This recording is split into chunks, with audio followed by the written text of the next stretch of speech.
I always believed I had it all.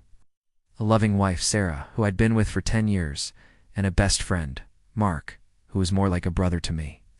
We were the three musketeers, inseparable since college. I thought our bond was unbreakable, a perfect triangle of trust and friendship. But one evening, that perfect world shattered into a million pieces. It was our anniversary, and I wanted to surprise Sarah. I came home early, clutching a bouquet of her favorite lilies and a reservation at the fancy restaurant where I proposed.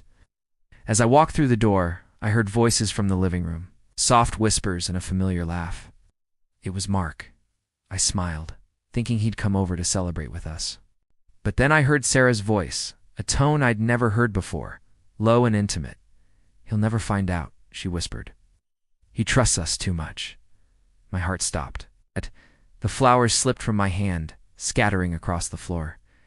I stood there, frozen, eavesdropping on my own life, falling apart. Mark chuckled, a sound that used to bring me comfort, but now it felt like a dagger twisting in my gut.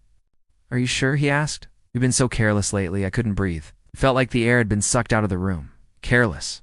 What had they been doing? How long had this been going on?" I pushed the door open. The sight that greeted me will be burned into my memory forever. They were on the couch, not in a compromising position, but the space between them was charged with a secret intimacy that screamed betrayal. The look on their faces, shock, guilt, then a flash of panic confirmed everything. My best friend and my wife. The two people I trusted most in the world. "What's going on?" I asked, my voice barely a whisper. The silence was deafening. Sarah stood up, her face pale. "It's not what it looks like," she stammered. The classic line from a movie I never thought I'd be starring in. Mark just sat there, head in his hands, unable to look at me. "Not what it looks like?" I repeated, a bitter laugh escaping my lips. "I heard you. I'll never find out." "How long, Sarah? How long have you been lying to my face?" The confession came out in broken pieces, a tangled mess of excuses and apologies that meant nothing. It started 6 months ago. A moment of weakness after a party. It just happened. And it kept happening. In our home. In the car. They had built a secret life right under my nose, turning my trust into a joke.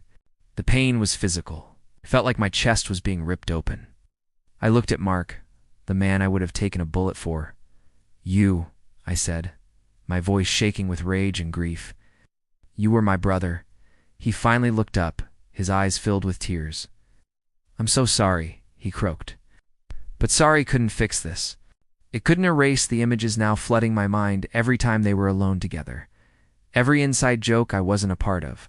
Every shared glance I had misinterpreted as friendship. It was all a lie. My entire reality was a lie.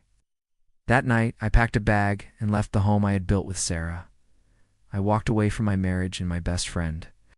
The betrayal cut deeper than anything I've ever experienced. It's a wound that I'm not sure will ever heal. Rebuilding a life from the ashes of such a devastating betrayal is the hardest thing I've ever had to do. Some days the anger and sadness are overwhelming. But I know I have to keep moving forward, one step at a time, even if I don't know where the path leads.